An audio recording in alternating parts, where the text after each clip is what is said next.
परिचय।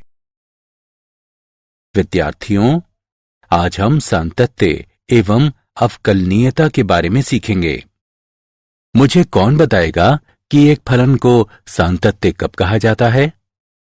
सर, एक फलन को सातत्य कहा जाता है यदि दाएं पक्ष की सीमा, बाएं पक्ष की सीमा एवं फलन के मान सभी बराबर हों। बहुत अच्छे अनुज। सर, अवकलन क्या है?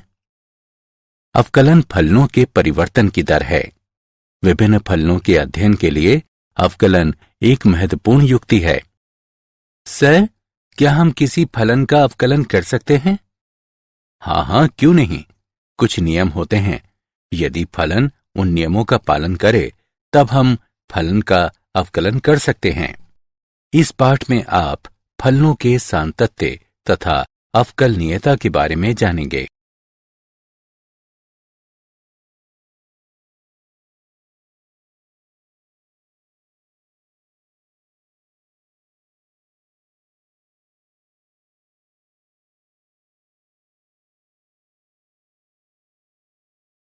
उद्देश्य। इस पाठ के अंत में आप निम्न करने में सक्षम हो जाएंगे। फलन सातत्य है अथवा नहीं, इसकी जांच करना। एक विवृत्त और संवृत्त अंतराल में फलन सातत्य है अथवा नहीं, इसकी जांच करना। सातत्य फलनों पर बीजगणितीय संक्रियाएं लागू करना। संयुक्त फलनों का अवकलन ज्ञात करना। अस्पष्ट फलनों का अवकलन ज्ञात करना। प्रतिलोम त्रिकोणमितीय फलनों का अवकलन ज्ञात करना। चर घातांकीय फलन एवं लघु गणकीय फलनों का अवकलन ज्ञात करना। फलनों के प्राचलित रूपों का अवकलज ज्ञात करना। द्वितीय कोटि का अवकलज ज्ञात करना। माध्यमान प्रमेय की व्याख्या करना और फलन माध्यमान प्रमेय को संतुष्ट करता है अथवा नहीं, इसकी जांच करना।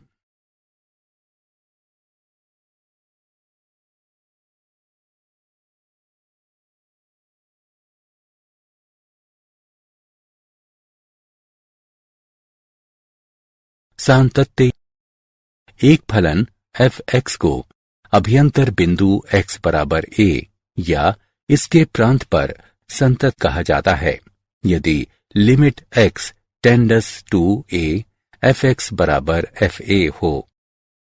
अन्य शब्दों में, एक बिंदु x बराबर a पर एक फलन f(x) संतत कहलाता है यदि बाएं पक्ष की सीमा, दाएं पक्ष की सीमा और फलन के मान सभी एक दूसरे के बराबर हों।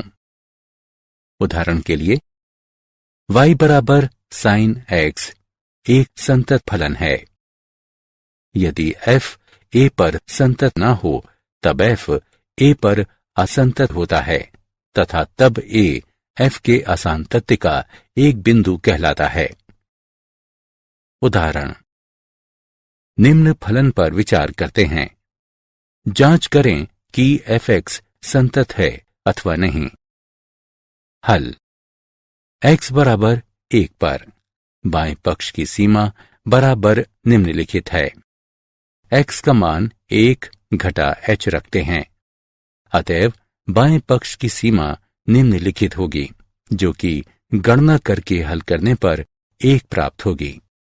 अब दाएं पक्ष की सीमा को लेते हैं, जो कि निम्नलिखित है। इसमें x का मान 1 जमा h रखते हैं, अतएव दाएं पक्ष की सीमा निम्नलिखित होगी, जो कि गणना करके हल करने पर यह भी 1 प्राप्त होगा। अतः बाएं पक्ष की सीमा बराबर है दाएं पक्ष की सीमा के, जो कि बराबर है f(1) के। अतएव x पर f(x) बराबर 1 संतत है।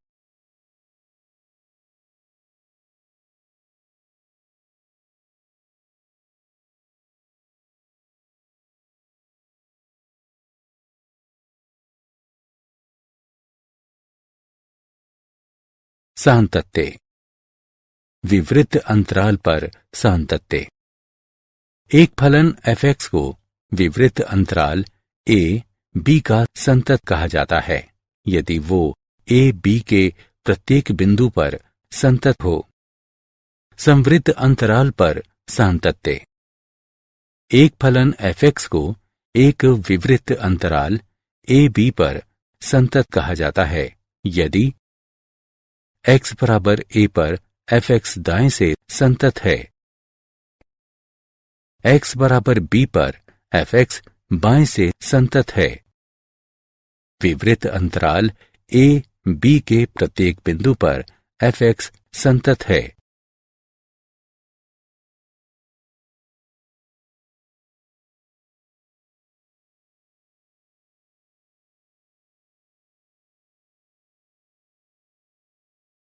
उदाहरण, दिए गए फलन पर विचार करते हैं।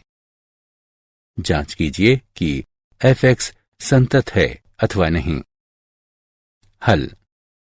जब x 0 से बड़ा हो तब f(x) बराबर x वर्ग, जो एक बहुपद फलन है, संतत है। जब x 0 से छोटा हो तब f(x) बराबर x, जो एक तत्समक फलन है, संतत है। अब केवल x बराबर 0 संदिग्ध बिंदु है। बाएं पक्ष की सीमा बराबर निम्नलिखित है। इसमें x का मान 0 घटा h रखते हैं। अतः बाएं पक्ष की सीमा निम्नलिखित होगी, जो कि गणना करके हल करने पर 0 प्राप्त होगी। दाएं पक्ष की सीमा बराबर निम्नलिखित है।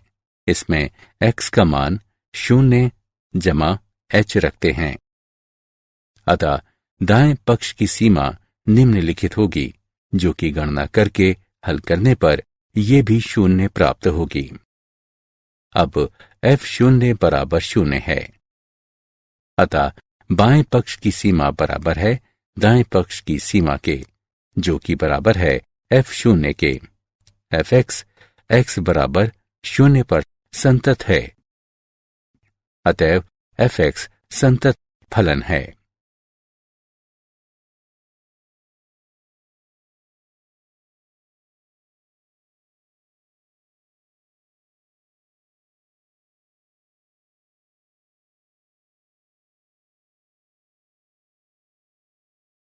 सातत्य अनंत की संकल्पना। आइए x बराबर 0 पर f(x) बराबर 1 बटा x का आलेख खींचते हैं। सबसे पहले हम दी हुई सारणी को देखते हैं।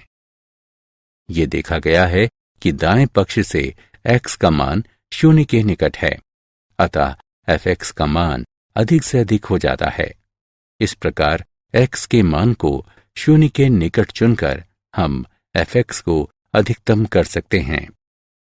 प्रतीकात्मक रूप से हम इसे निम्नानुसार लिखते हैं।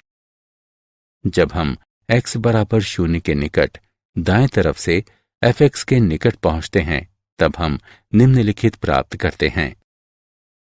दिए गए आलेख से हम निरीक्षण कर सकते हैं कि जब x धनात्मक 0 की ओर अग्रसर होता है, तब आलेख धनात्मक अनंत पर y अक्ष से मिलता है। इसी प्रकार जब x ऋणात्मक 0 की ओर अग्रसर होता है, तब आलेख ऋणात्मक अनंत पर y अक्ष से मिलता है।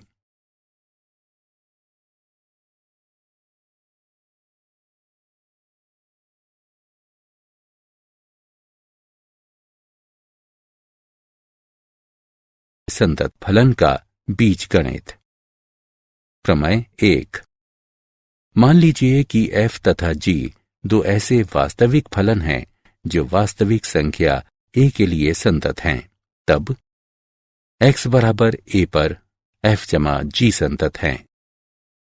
x बराबर a पर f घटा g संतत है। x बराबर a पर f गुणा g संतत है। x बराबर a पर f बटा g संतत है, जबकि g a 0 के बराबर ना हो। प्रमेय 2। मान लीजिए कि f तथा g इस प्रकार के दो वास्तविक मानीय फलन हैं कि a पर f g परिभाषित हो। यदि a पर g संतत है, तथा यदि जी ए पर एफ संतत है तब ए पर एफ जी संतत होगा।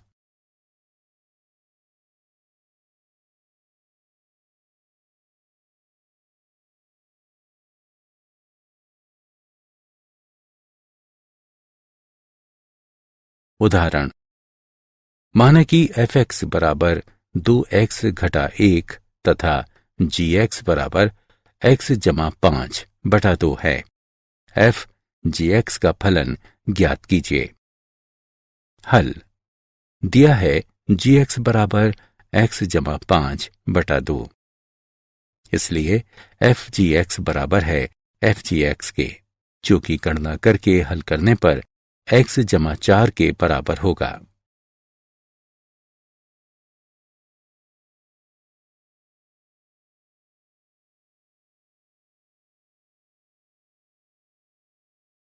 अवकलनीयता, माना कि f एक वास्तविक फलन है तथा a इसके प्रांत में एक बिंदु है। यदि h एक छोटी स्वच्छ संख्या है तब a पर f का अवकलज निम्नानुसार परिभाषित किया जाता है, बशर्ते इस सीमा का अस्तित्व हो। a पर f के अवकलज को f डैश a अथवा निम्नलिखित द्वारा निरूपित किया जाता है। फलन को निम्नानुसार परिभाषित किया जाता है। एक फलन का अवकलज प्राप्त करने की प्रक्रिया अवकलन कहलाती है। एक फलन अपने प्रांत में एक बिंदु A पर अवकलनीय होता है यदि दोनों सीमाएं अर्थात बाएं पक्ष की सीमा तथा दाएं पक्ष की सीमा परिमित तथा समान हो। प्रमेय, यदि एक फलन f एक बिंदु A पर अवकलनीय हो तब वो उस बिंदु पर संतत भी होता है।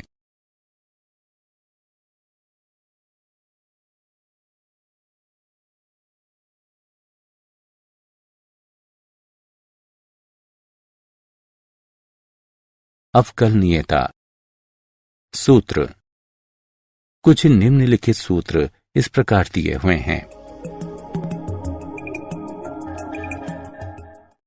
कुछ महत्वपूर्ण फलनों का अवकलन इस प्रकार दिया हुआ है।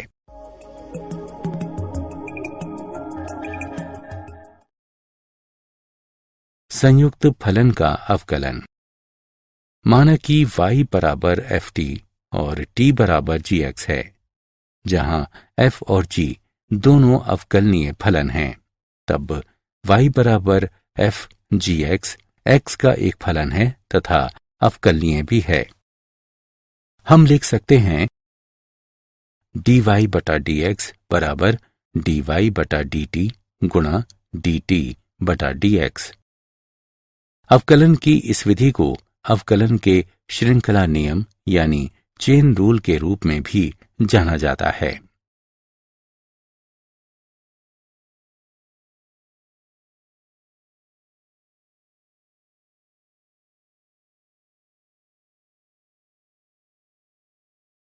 उदाहरण, निम्नलिखित फलन का अवकलन ज्ञात कीजिए। हल, दिया गया फलन दो फलनों का संयुक्त फलन है।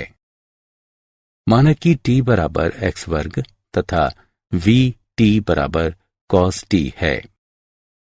अब x के सापेक्ष t का अवकलन करने पर dt बटा dx बराबर 2x प्राप्त होगा।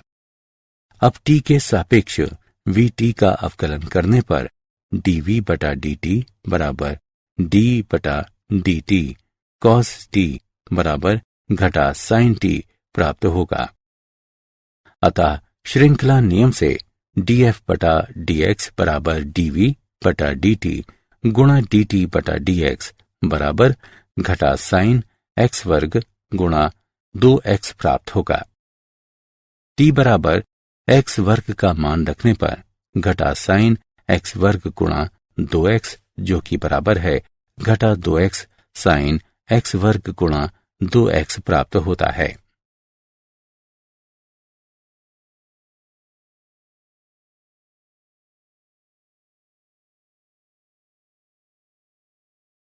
उदाहरण, dy बटा dx ज्ञात कीजिए जब x वर्ग जमा एक्स वर्ग गुणा वाई जमा एक्स गुणा वाई वर्ग जमा वाई घन बराबर 47 हो।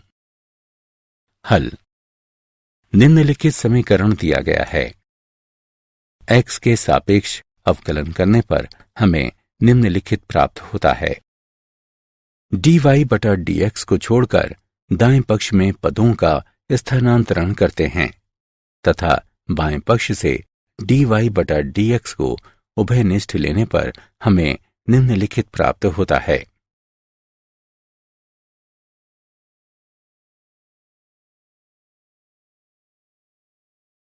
प्रतिलोम त्रिकोणमितीय फलनों का आलेख।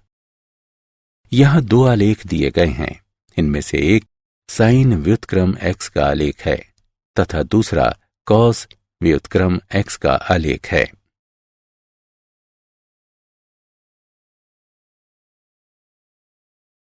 उदाहरण fx बराबर कॉस व्युत्क्रम x से दिए गए f का अवकलन ज्ञात कीजिए तथा मान लीजिए कि ये अस्तित्व में है। हल। माना कि y बराबर कॉस व्युत्क्रम x है, x बराबर कॉस y है। x के सापेक्ष दोनों तरफ अवकलन करने पर हमें dy बटा dx बराबर घटा 1 बटा साइन y प्राप्त होता है। देखा गया है कि dy बटा dx परिभाषित है केवल यदि जब साइन y 0 के बराबर न हो, अर्थात y 0 पाई के अंतर्गत है। यह इंगित करता है कि साइन y 0 से बड़ा है, अर्थात साइन y वर्गमूल 1 घटा कॉस वर्ग y है। dy बटे dx बराबर घटा 1 बटे वर्गमूल 1 घटा कॉस वर्ग y जो कि घटा 1 बटे वर्गमूल 1 घटा x वर्ग के बराबर है। चर घातांकीय और लघुगणकीय फलन। चर घातांकीय फलन 10 के आधार वाला घातीय फलन साधारण घातीय फलन कहलाता है। x के सापेक्ष e की घात x का अवकलन e की घात x है, अर्थात d बटा dx e घात x बराबर e घात x है। अनंत श्रृंखला 1 जमा 1 बटा 1 क्रम गुणन जमा 1 बटा 2 क्रम गुणन जमा 1 बटा 3 क्रम गुणन जमा इत्यादि के योगफलन को e से निरूपित किया जाता है। e का अनुमानित मान 2.7183 होता है। ये एक अपरिमेय संख्या है। e घात 0 का मान बराबर 1 होता है। आधार के रूप में इस e का उपयोग करने पर हम घातीय फलन y बराबर e घात x प्राप्त करते हैं। इसे प्राकृतिक घातीय फलन कहा जाता है। y बराबर e की घात x तथा y बराबर x के लॉग के आधार पर e का आलेख परस्पर दर्पण प्रतिबिंब होता है। लघुगणकीय फलन x के सापेक्ष लॉग x का अवकलन 1 बटा x है, अर्थात d बटा dx लॉग x बराबर 1 बटा x है। लघुगणकीय फलन के गुणधर्म निम्नलिखित हैं।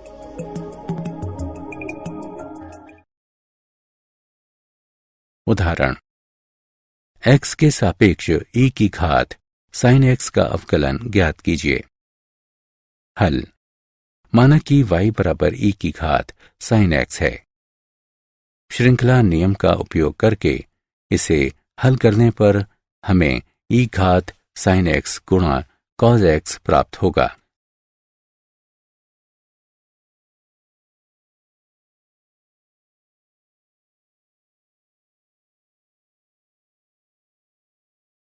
लघुगणकीय अवकलन। अब हम निम्नलिखित फलन के प्रकारों का अवकलन निकालते हैं। सर्वप्रथम हम दोनों पक्षों पर लघुगणक लेते हैं तथा फिर x के सापेक्ष दोनों पक्षों का अवकलन करते हैं। अवकलन की यह प्रक्रिया लघुगणकीय अवकलन कहलाती है।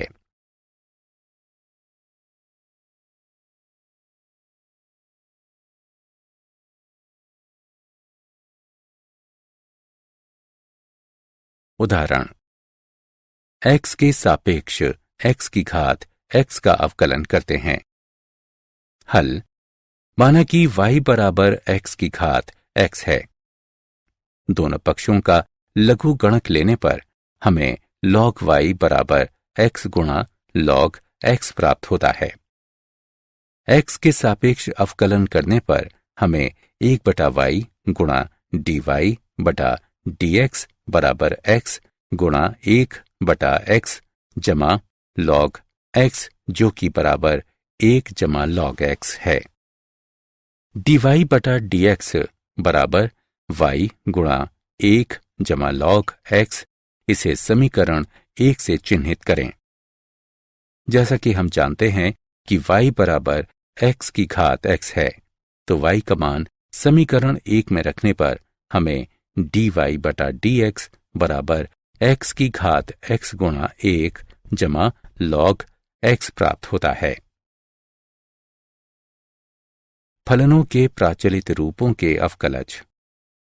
जब दो चरों के बीच का संबंध जो न ही स्पष्ट होता है और न ही अस्पष्ट होता है, किंतु प्रत्येक पहले दो चरों की एक तीसरे चर के साथ कुछ लिंक होते हैं, तब इस तरह के संबंध को प्राचलिक संबंध कहते हैं तथा तीसरा चर प्राचल कहलाता है।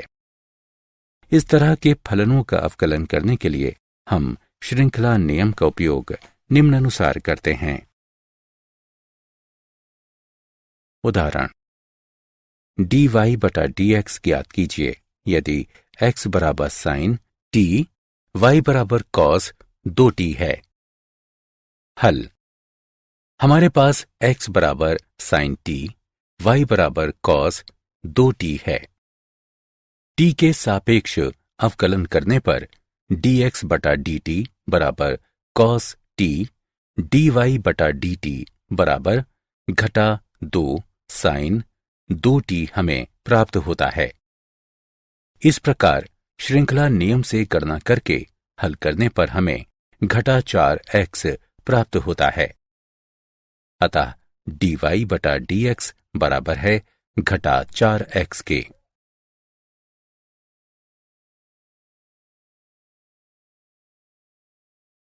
द्वितीय कोटि का अवकलन।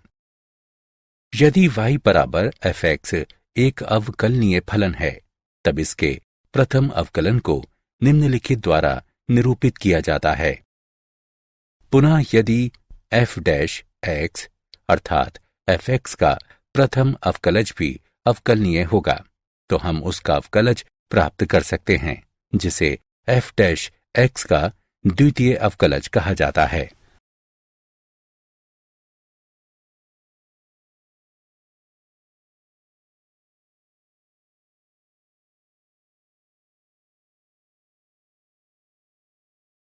उदाहरण, d2y बटा dx वर्ग को ज्ञात कीजिए यदि y बराबर x घन जमा 5x वर्ग जमा 19 हो। हल, हमें निम्नलिखित ज्ञात है, अतः x के सापेक्ष y का अवकलन करने पर हमें dy बटा dx बराबर 3x वर्ग जमा 10x प्राप्त होता है। अब x के सापेक्ष dy बटा dx का अवकलन करने पर हमें d2y बटा dx वर्ग बराबर 6x जमा 10 प्राप्त होता है।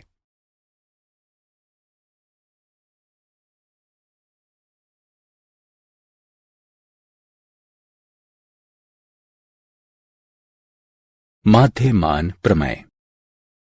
रोले प्रमेय। एक, यदि एक बंद अंतराल a b पर एक फलन fx को इस प्रकार परिभाषित किया गया है कि ये समवृंत अंतराल a b में संतत है। 2, ये विवृत अंतराल a b में व्युत्पाद्य है। 3, f a बराबर f b, जहां a और b कुछ वास्तविक संख्याएं हैं।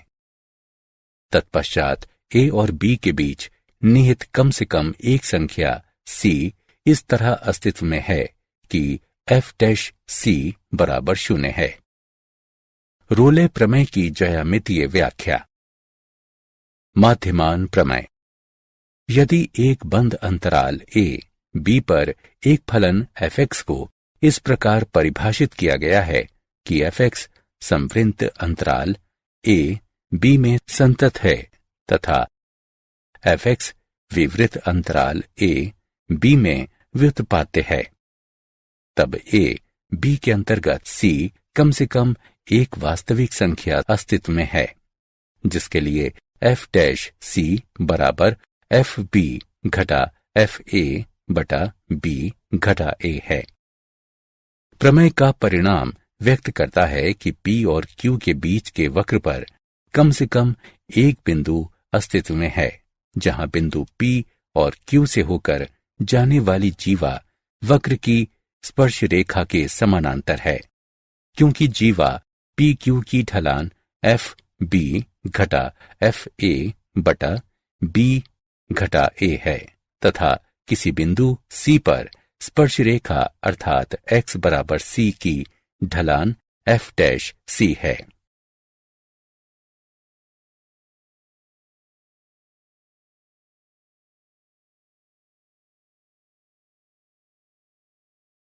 क्या आप जानते हैं गोटफ्रीड विल्हेम लेibniz एक जर्मन दार्शनिक, गणितज्ञ और तर्कशास्त्री थे, जिन्होंने स्वतंत्र रूप से अवकलन और समाकलन विकसित किया।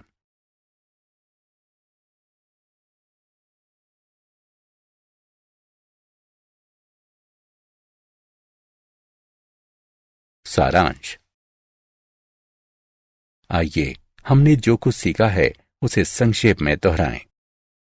एक बिंदु x बराबर a पर एक फलन f(x) को संतत कहा जाता है, बशर्ते बाएं पक्ष की सीमा, दाएं पक्ष की सीमा तथा फलन के मान समान या बराबर हों। माना कि एक वास्तविक संख्या a पर f और g दो वास्तविक फलन संतत हैं, तब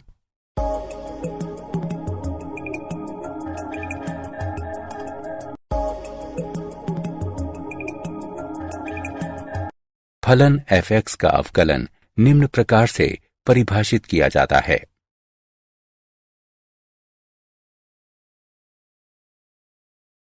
संयुक्त फलन के अवकलज को निम्न प्रकार से लिखा जा सकता है।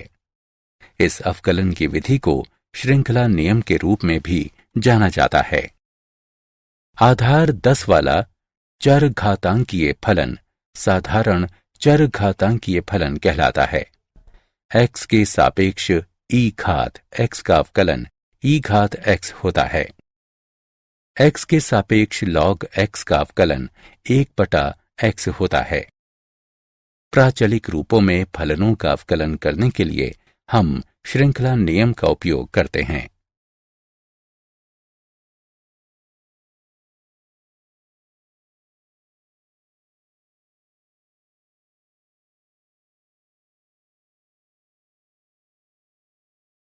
द्वितीय कोटि का अवकलन निम्नलिखित है। रोले प्रमेय बताता है कि यदि संवृत्त अंतराल a b में एक फलन f(x) संतत है तथा विवृत अंतराल a b में व्युत्पाद्य है एवं f a बराबर f b है, तब a और b के बीच कम से कम एक संख्या c इस तरह निहित है कि f' बराबर 0 है। माध्य प्रमेय बताता है कि यदि संवृत्त अंतराल a b में एक फलन f(x) संतत है एवं विवृत अंतराल a b में f(x) व्युत्पाद्य है, तब a b के अंतर्गत c कम से कम एक वास्तविक संख्या अस्तित्व में है, जिसके लिए f' बराबर है f b घटा f a बटा b घटा a के।